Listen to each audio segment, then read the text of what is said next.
Hermanos, el tema de hoy será el don del Espíritu Santo. Y es una cuestión que molesta a varios porque hay mucha falsa doctrina acerca de los dones que algunos buscan hoy. Hay fantasías que muchos buscan que Dios no ofrece a los cristianos hoy. Entonces, vale la pena comenzar en Hechos 2, versículo 38, en donde tenemos la promesa, que es promesa general que aplica a todo cristiano.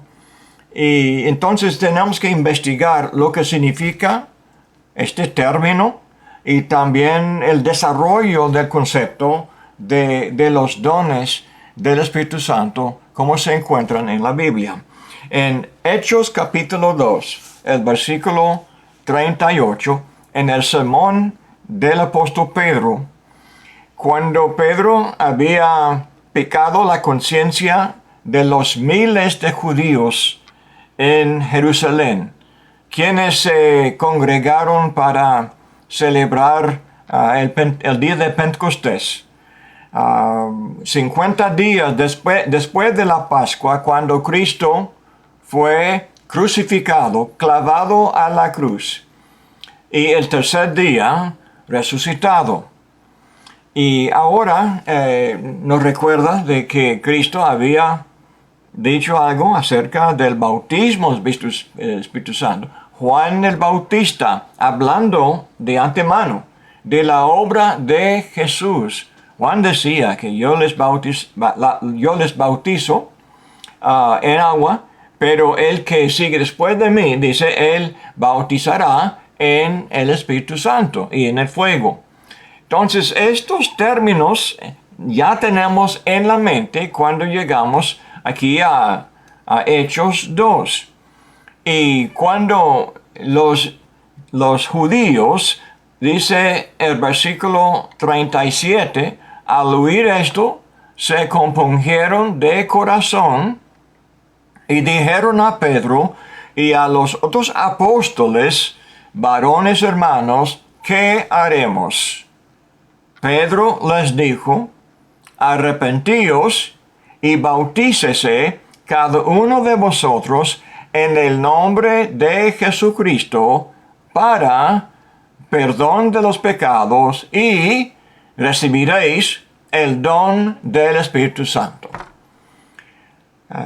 Un poco antes, si podemos comenzar en capítulo 1, Jesús recuerda a los discípulos de lo que fue la promesa antes, la promesa mencionada por Juan y ahora por Jesús. Dice el versículo 4, capítulo 1, versículo 4.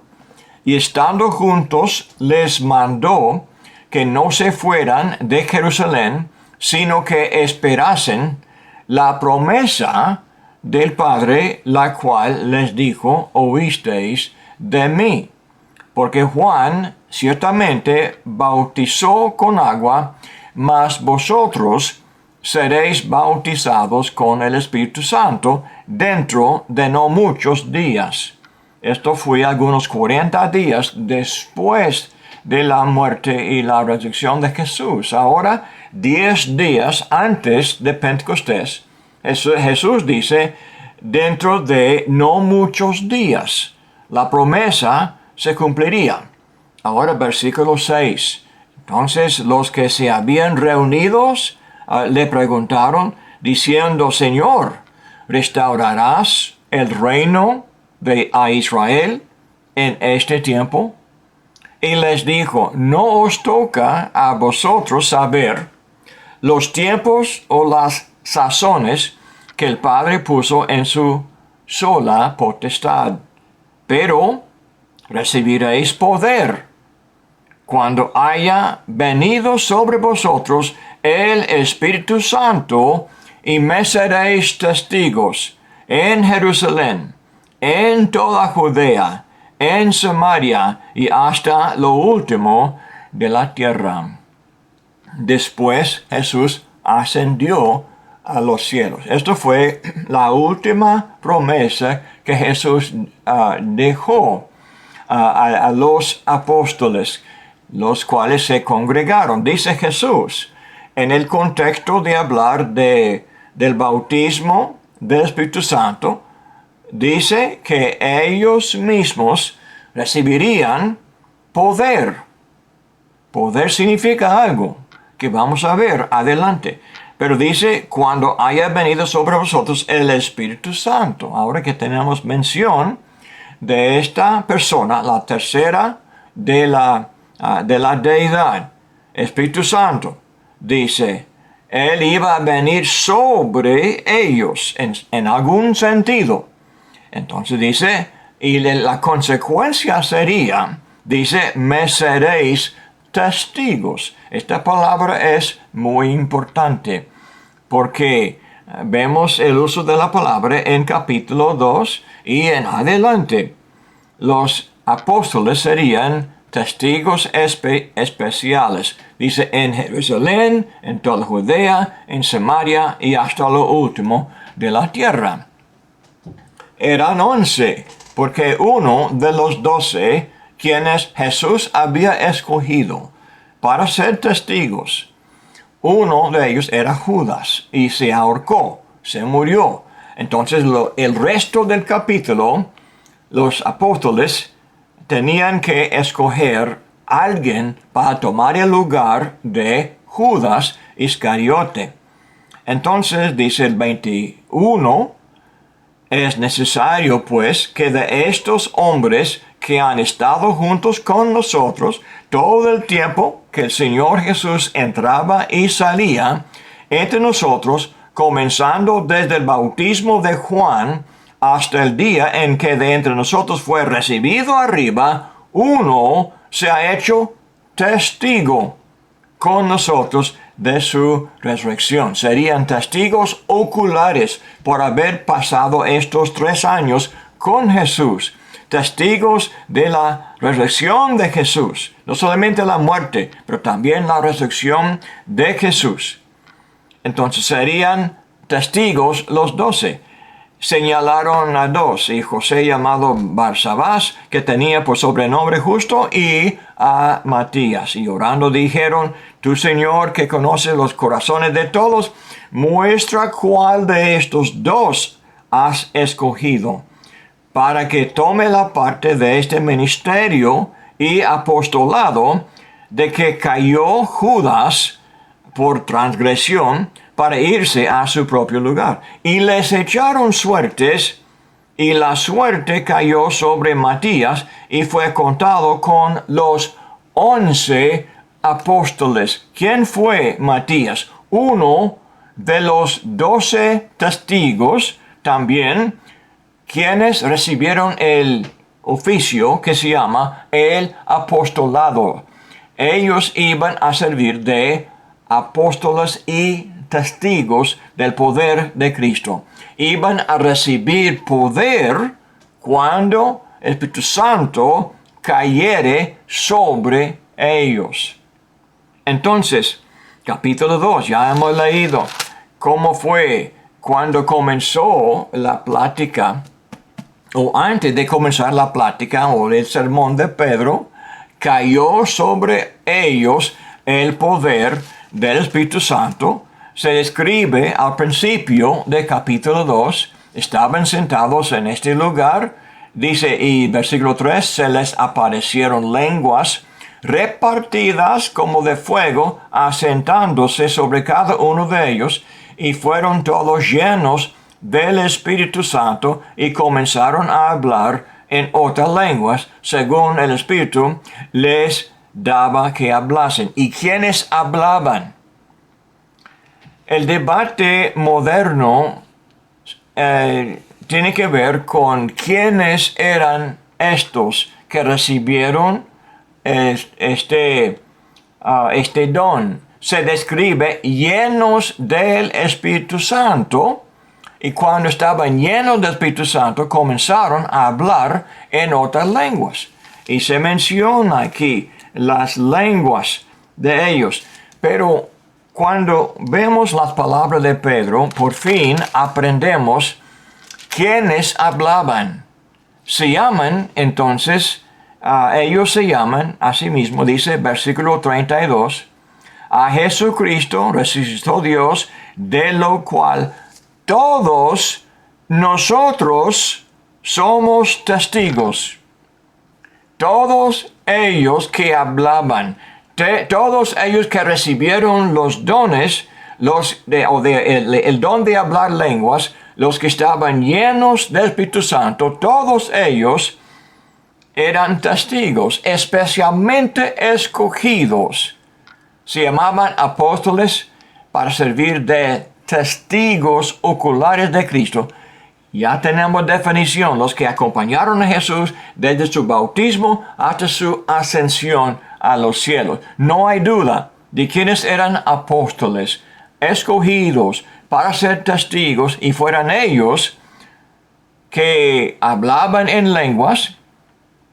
Y también en el sermón de Pedro menciona que esto fue cumplimiento de la profecía de Joel. Versículo 16. Dice, mas esto es lo dicho por el profeta Joel. Y en los postreros días, dice Dios, derramaré de mi espíritu sobre toda carne. Así se describe en la profecía de Joel. Derramaré de mi espíritu, el espíritu de Dios, el Espíritu Santo, dice, sobre toda carne. ¿Quiénes iban a recibir? Pues aquí tenemos una frase un poco curiosa. Toda carne, dice. Pues no se aplica a todo ser humano, obviamente no. Y tampoco se refiere a los animales. Los animales son carne, pero en este contexto obviamente habla de seres humanos, aunque no todos los seres humanos, porque la gran mayoría de los hombres rechazaron a Dios, rechazaron al Espíritu Santo y rechazaron el mensaje de los apóstoles. Pero dice, la consecuencia sería, y vuestros hijos y vuestras hijas profetizarán. Vuestros jóvenes verán visiones, y vuestros ancianos soñarán sueños. La consecuencia de derramar el Espíritu Santo sobre toda carne serían que habría jóvenes y ancianos ahora con el don de la profecía, o que iban a recibir sueños inspirados por Dios, visiones de Dios. Esto sería el efecto del derramamiento del Espíritu Santo sobre toda carne. Dice el 18, y de cierto, sobre mis siervos y sobre mis siervas en aquellos días, derramaré de mi espíritu y profetizarán, y daré prodigios arriba en el cielo y señales abajo en la tierra. Una vez más, esto sería definición del derramamiento del Espíritu Santo sobre toda carne. Habría profetas, habría prodigios, habría también prodigios en el cielo y señales abajo en la tierra. Y después menciona sangre y fuego y vapor de humo. El sol se convertirá en tinieblas y la luna en sangre antes que venga el día del Señor grande y manifiesto. Todo aquel que invocare el nombre del Señor será salvo. Es el contexto de la salvación, y también es el contexto del derramamiento del Espíritu Santo sobre ellos. Habría estas señales en la tierra, las cuales se describen: el sol se convertirá en tinieblas, etc. Señales que reflejan el lenguaje de los profetas que se encuentran en Joel 2, pero también en Isaías, que se encuentran en varios lugares en el Antiguo Testamento. señales que serían pues presentadas en el contexto del juicio de Dios, cuando Dios iba a juzgar una nación. En otros textos de la profecía, cuando vendría el ejército de Babilonia, vendría del norte, y cuando ellos vendrían, dice, el sol sería oscuro y la luna negra, etcétera, etcétera. El mismo lenguaje. El juicio de Jehová y la destrucción de una cosa y el principio de otra cosa. Entonces, el lenguaje aquí presenta un día de juicio. Lo que Pedro dice es que en el versículo 15, dice, porque estos no están ebrios como vosotros suponéis, puesto que es la hora tercera del día. Mas esto es lo dicho por el profeta Joel.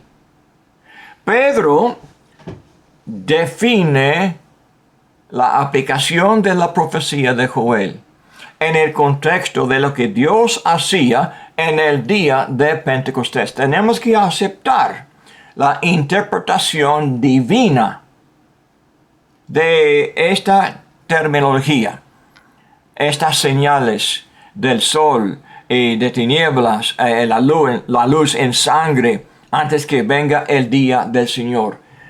Este día del Señor, hermanos, así fue cuando el Espíritu Santo juzgó a Israel en el día de Pentecostés.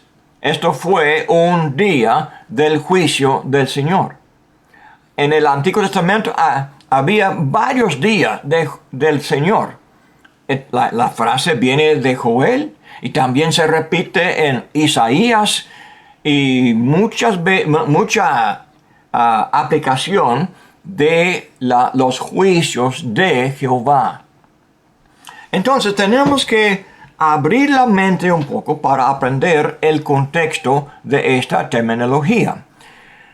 Cuando Pedro terminó de juzgar a Israel por haber crucificado al Hijo de Dios, se compungieron de corazón. ¿Por qué? Porque fueron juzgados por Jehová. Y fue día de condenación. Jesús había enseñado en Mateo 24 que Jehová estaba al punto, en la misma generación, estaba al punto de destruir a Jerusalén. Dice Jesús, no habría una piedra encima de otra después. Sería también hablando de Jehová que vendría en las nubes, o el Hijo del Hombre vendría en las nubes. Una vez más, el lenguaje del juicio de Jehová sobre Israel, sobre los judíos, sobre Jerusalén. Entonces, hermanos, tenemos que guardar estas cosas en la mente en el mismo contexto en el cual estamos estudiando. Dice, cuando ellos clamaron, ¿qué haremos? Jesús les dio las palabras que iba a comenzar la iglesia y el reino de Dios y la nueva vida. Un nuevo capítulo para el ser humano, la raza humana. Todo sería cambiado después y se bautizaron 3,000. Pero lo que no significa el don del Espíritu Santo no promete a todo cristiano el don de hacer milagros o el don de hablar en lenguas extrañas o cualquier otro don milagroso. Porque lo que vemos en los capítulos después, los siguientes capítulos, lo que vemos es que aunque podían llenarse del Espíritu Santo o del don del Espíritu Santo, no podían hacer milagros. Lea conmigo en capítulo 2, versículo 43. Después del bautismo de 3,000, así habla, Y sobrevino temor a toda persona, y muchas maravillas y señales eran hechas por los, ¿qué? ¿Discípulos? No.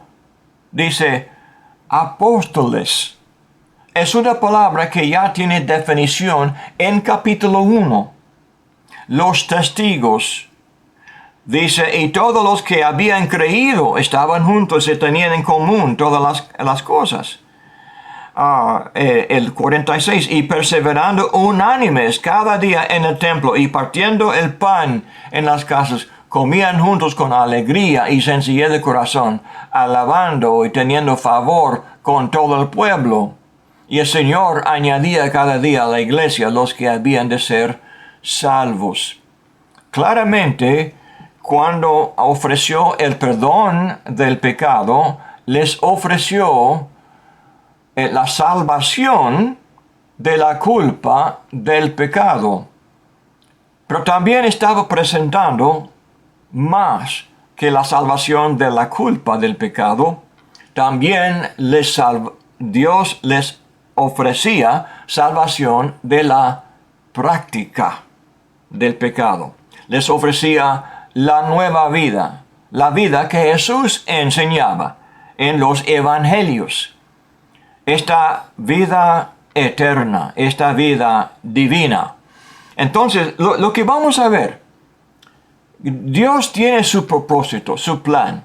Dios quería salvar a todos los hombres de la práctica del pecado, tanto con la culpa, claro, porque Cristo derramó su sangre para que haya perdón del pecado. Mateo 26, 28, lo mismo. La sangre de Jesús es para la remisión de los pecados. Pero el poder de la resurrección de Cristo también nos da el poder sobre la práctica del pecado. Esto es la lección de Romanos 6, desde el versículo 3 hasta el versículo 18. Morimos con Cristo, pero andamos en vida nueva. Somos librados de la esclavitud del pecado, la práctica del pecado. Ok, entonces, cuando reconocemos esta forma de hablar que se encuentra en los evangelios y ahora en Hechos, vamos a notar en capítulo 4, sigue, ya hemos visto en 2:43, los apóstoles hacían muchas maravillas y señales. Capítulo 4 ahora, versículo 33. Sigue hablando así. Dice 32. Hechos 4:32. Y la multitud de los que habían creído eran de un corazón y un alma, y ninguno decía ser suyo propio nada de lo que poseían, sino que tenían todas las cosas en común. Y con gran poder los apóstoles daban testimonio de la resurrección del Señor Jesús. Y abundante gracia era sobre todos ellos. La gracia de Dios se derramaba sobre todos. Dios fue muy generoso con su favor. Les daba el efecto de todo lo que había hecho. La promesa era que recibirían el don del Espíritu Santo. Esto junto con la remisión de los pecados. Pero nadie podía hacer milagros. Nadie podía hacer nada milagroso, solamente los apóstoles. Entonces, ¿de qué hablaba? El don del Espíritu Santo tiene que referirse a otra cosa en aquel contexto.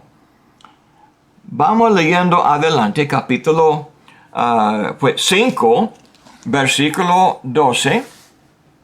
Entonces, levantándose el sumo sacerdote, 12, y por la mano de los apóstoles se hacían muchas señales y prodigios en el pueblo, y estaban todos unánimes en el pórtico de Salomón. Hubo mucha bendición, mucha gracia, todos unánimes, pero ¿quiénes hacían milagros? ¿Quiénes hacían maravillas? Solamente se menciona la mano de los apóstoles. Se hacían muchas señales y prodigios.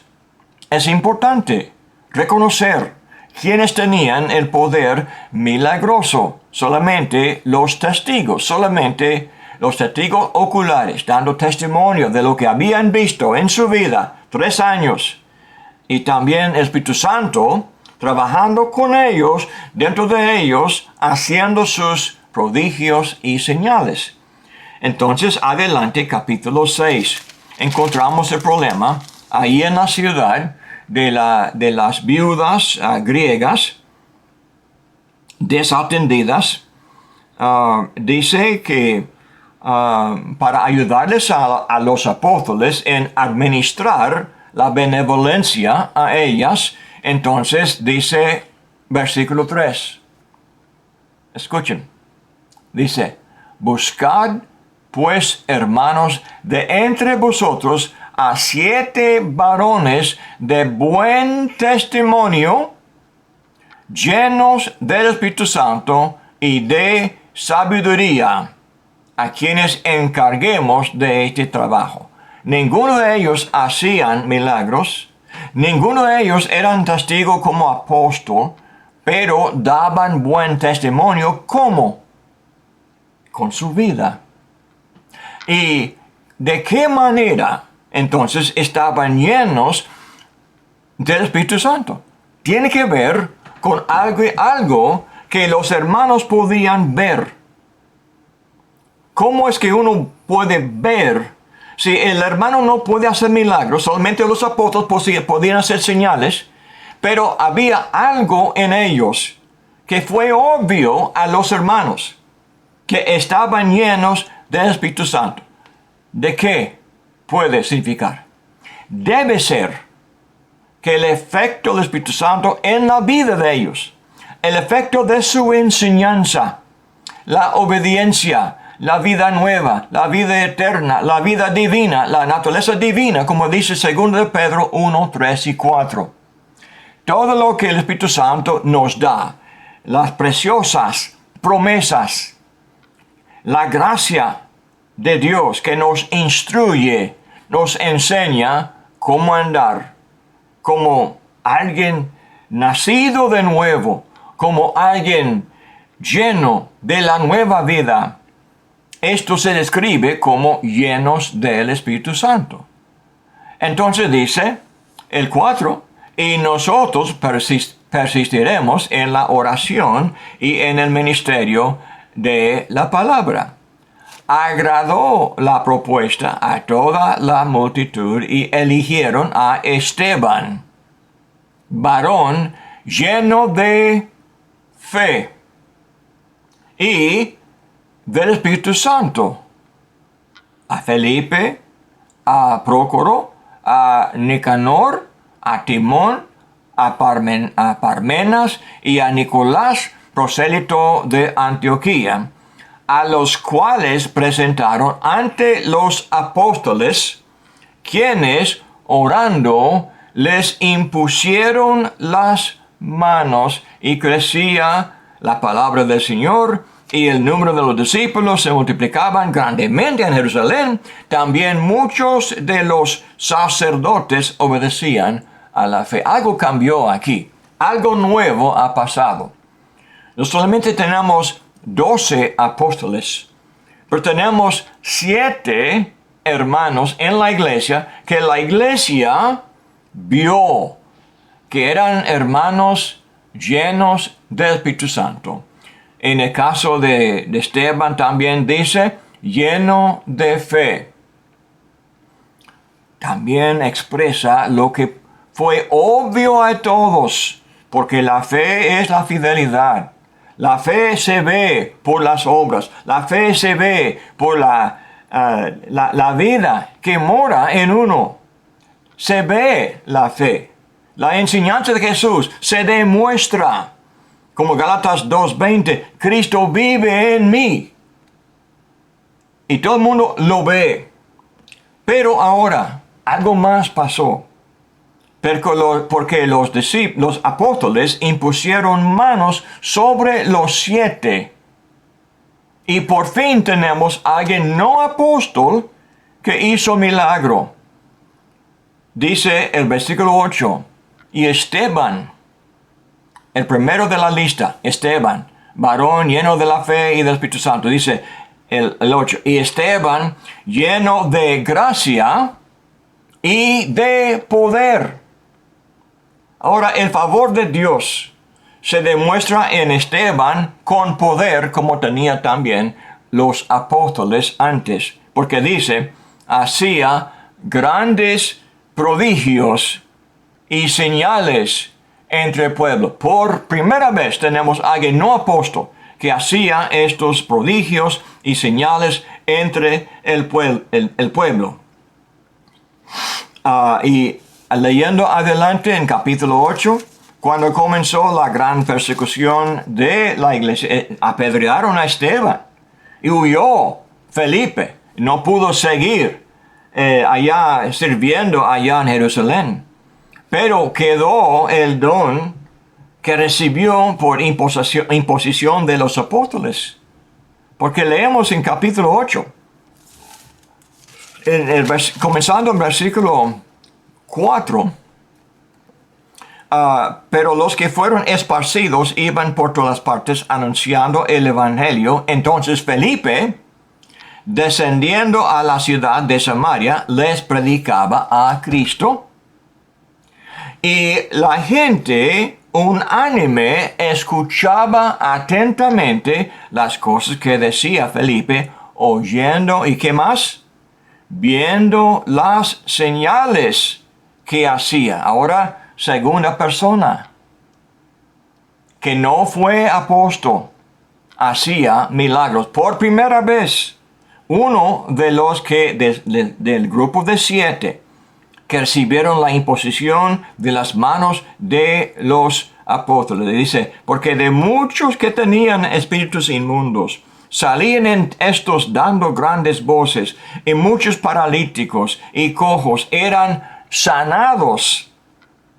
Así que había gran gozo en aquella ciudad.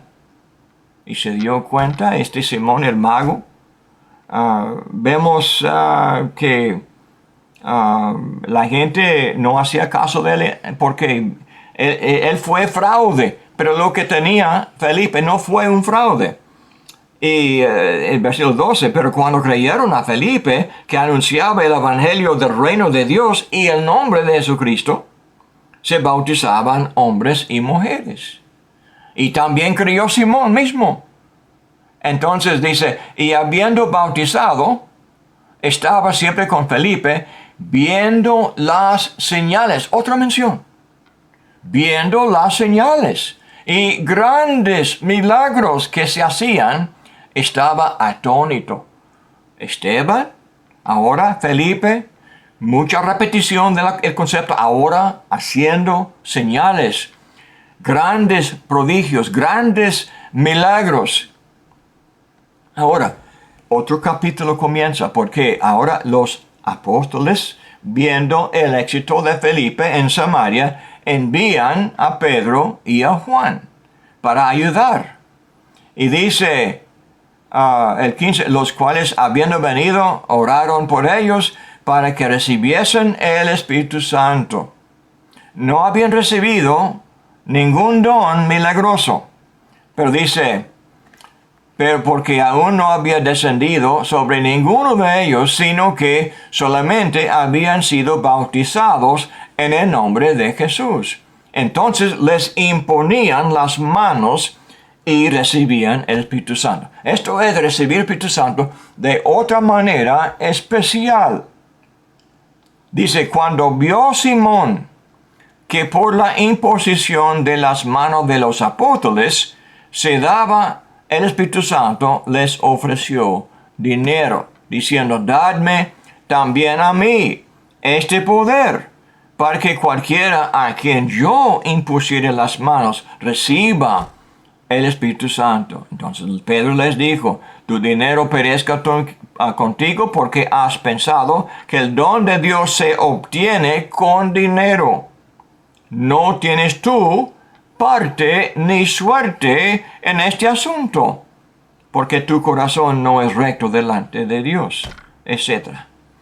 Lo que vemos en esta enseñanza es que observando cómo fue repartido varios dones, no fue automático cuando los discípulos se bautizaban, aunque estaban llenos del Espíritu Santo, en el sentido de que fue prometido en Hechos 2:38, el don del Espíritu Santo. Recibieron los discípulos este don del Espíritu Santo, sin recibir el Espíritu Santo en el sentido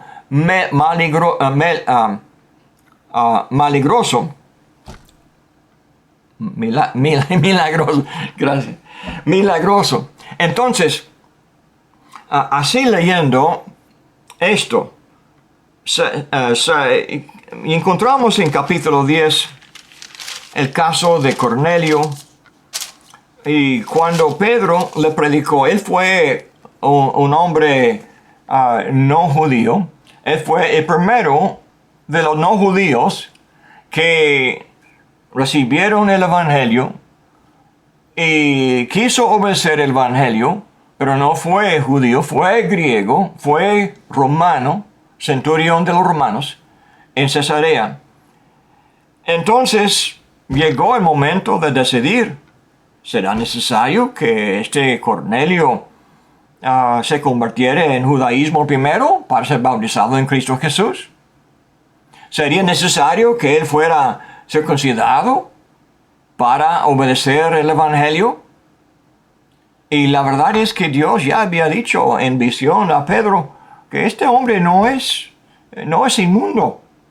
No hay ningún hombre inmundo. Dios ya había limpiado a todos los hombres de la inmundicia de no ser judío.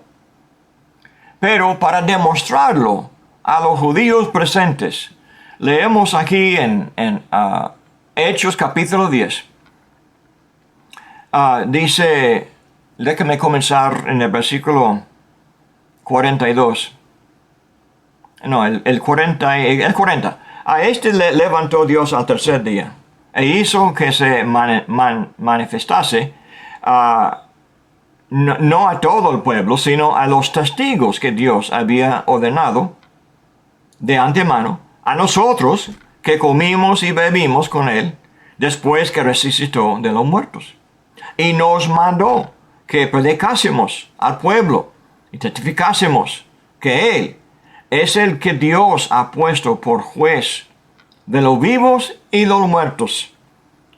De este dan testimonio todos los profetas, que todos los que en él creyeren recibirán perdón de pecados por su nombre.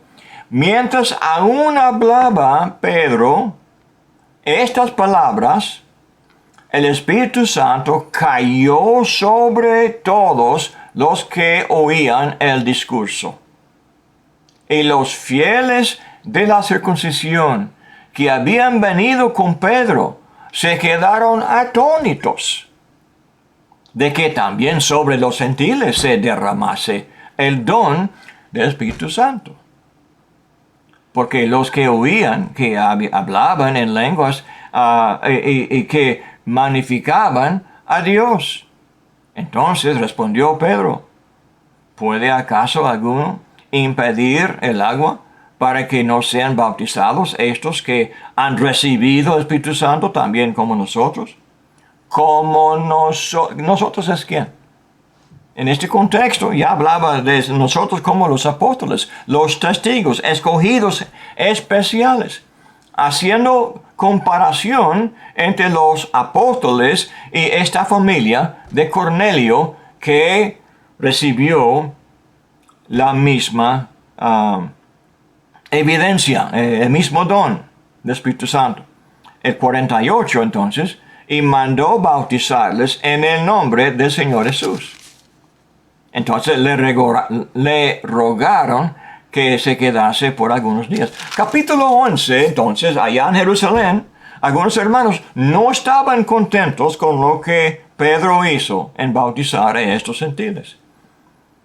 Entonces, cuando apareció Pedro ante los hermanos en Jerusalén, tenemos esta palabra de Pedro para defender el bautismo de Cornelio. Dice, el versículo 14, Él te hablará palabras por las cuales serás salvo tú y toda tu casa. Y cuando comencé a hablar, cayó el Espíritu Santo sobre ellos también, como sobre nosotros al principio.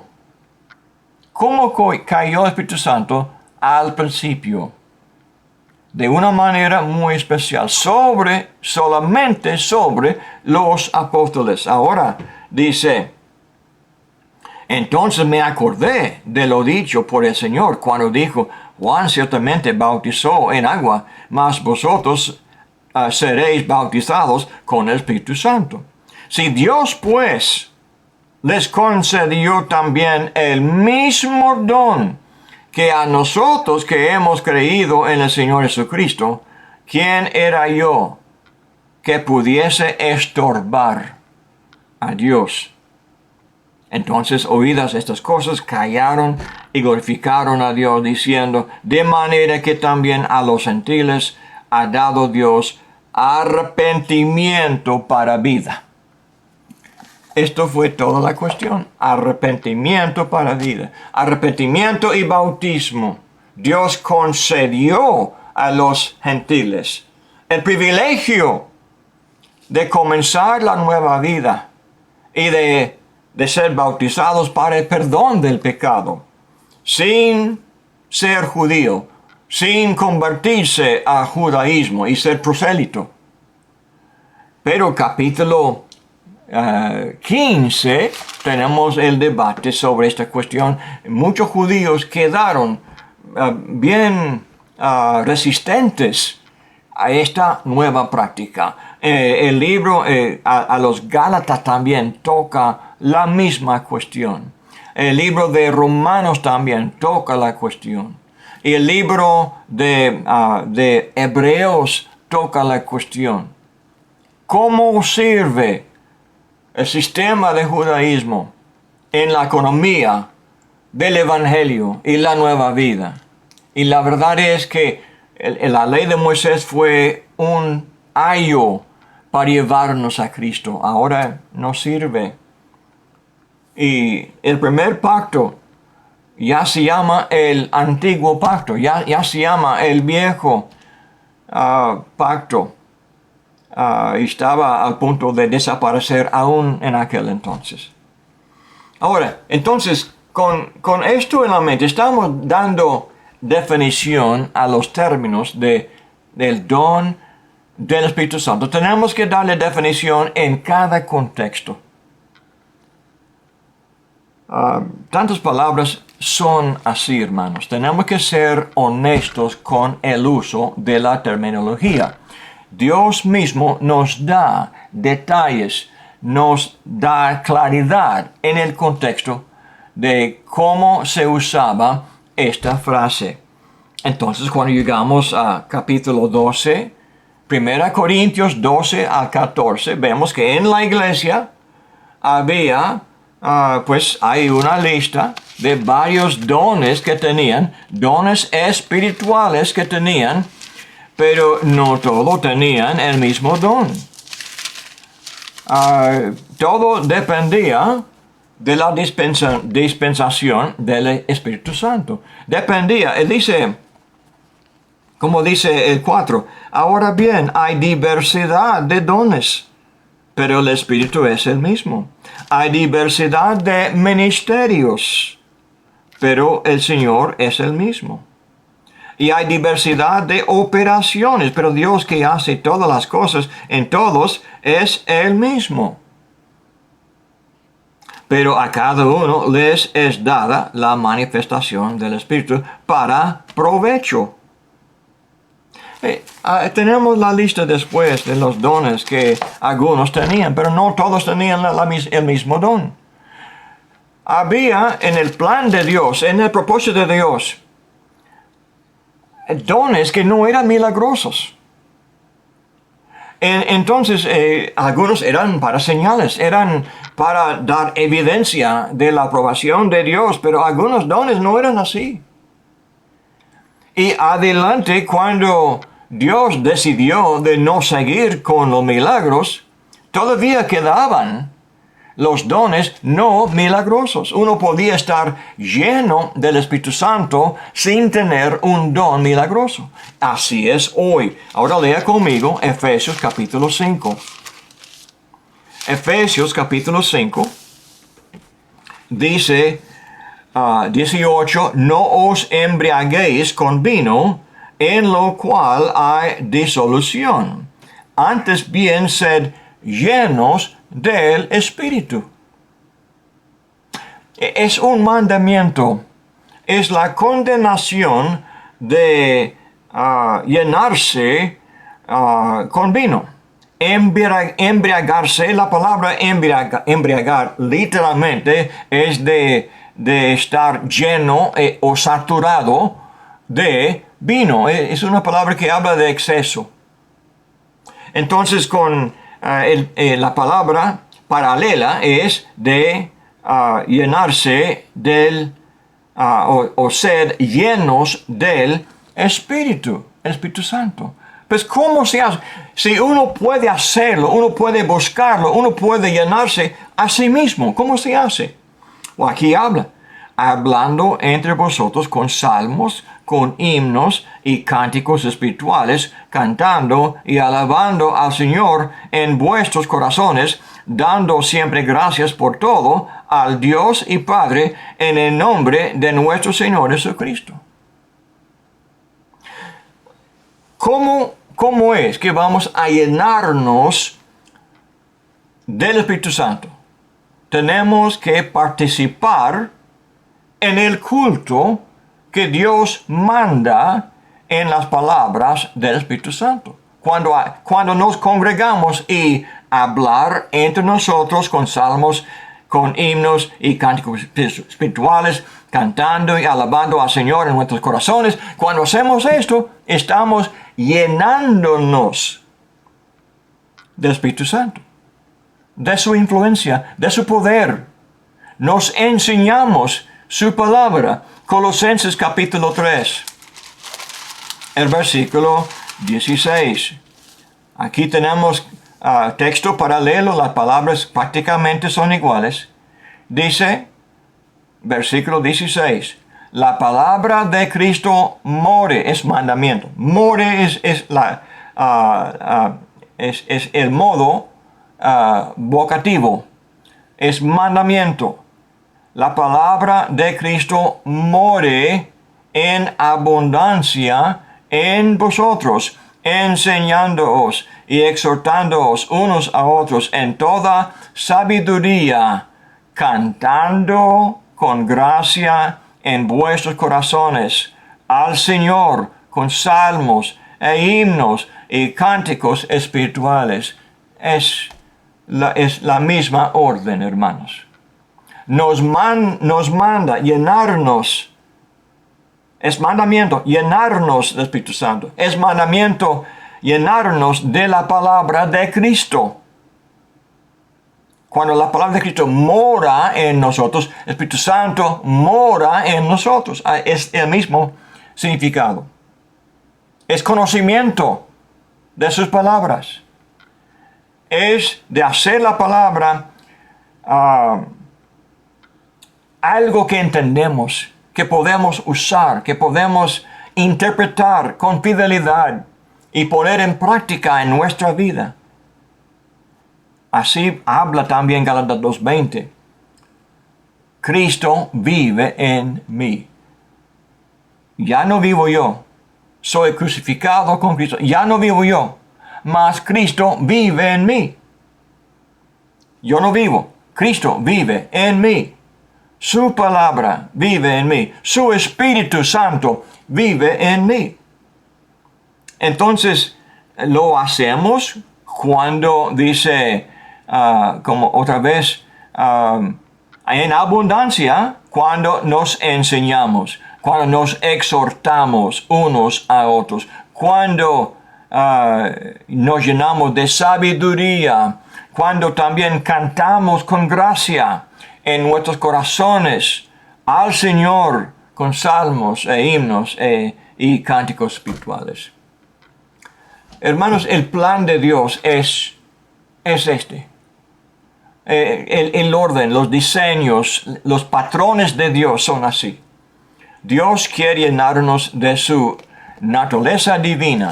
Mencionamos repetidas veces y tengo que repetirle otra vez. Segunda de Pedro 1, 3 y 4. Refleja el concepto de la vida nueva, refleja el concepto de la vida eterna, refleja la fe de Cristo que vive en nosotros, refleja a Cristo en nosotros, la imagen de Dios, la gloria de Dios, 2 Corintios 3:18. Miramos su imagen, escuchamos su palabra, nos llenamos de esta gloria y nosotros mismos llegamos a ser gloriosos como Él es glorioso. Ahora, 2 de Pedro 1, 3 y 4. Como todas las cosas que pertenecen a la vida y la piedad nos han sido dadas por su divino poder mediante el conocimiento de aquel que nos llamó por su gloria y excelencia. Nos llamó, ¿cómo? Por el Evangelio, según Tesalonicenses 1:14. 2:14, perdón. Entonces dice, mediante el conocimiento de aquel que nos llamó por su gloria. Versículo 4. Por medio de las cuales nos ha sido dado preciosas y grandísimas promesas para que por ellas llegaseis a ser participantes de la naturaleza divina, habiendo huido de la corrupción que hay en el mundo a causa de la concupiscencia. Tenemos que huir de la corrupción andando en la vida nueva. Aquí también se llama la naturaleza divina. Somos hijos de Dios. No es solamente un derecho cuando nos bautizamos. Es un deber, hermanos. Es un deber portarnos como si fuéramos Dios. Portarnos como si fuéramos hijos de Dios. Que el mundo pueda ver a Dios en nosotros. Esto es la enseñanza, el propósito, el plan de Dios. Y cuando así andamos por fe. Esto es fe. Esto es fidelidad. Esta es comunión con Dios, porque somos compatibles con Dios. Somos de la misma raza, la raza divina. Filipenses 3:20, ¿dónde está nuestra ciudadanía? Está en los cielos, no en la tierra. Somos ciudadanos en el reino de Dios, ¿por qué? Esperamos a Él. Andamos con esta esperanza. Colosenses 3, 1 al 5, morimos. Hacemos morir la carne para vivir conforme al Espíritu. Romanos 8 también.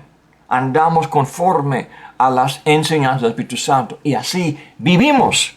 Logramos la vida que Dios nos da. Es un gran tema, hermanos. Y ya llegamos al fin de la hora. Gracias por su atención. Y que Dios los bendiga en este esfuerzo.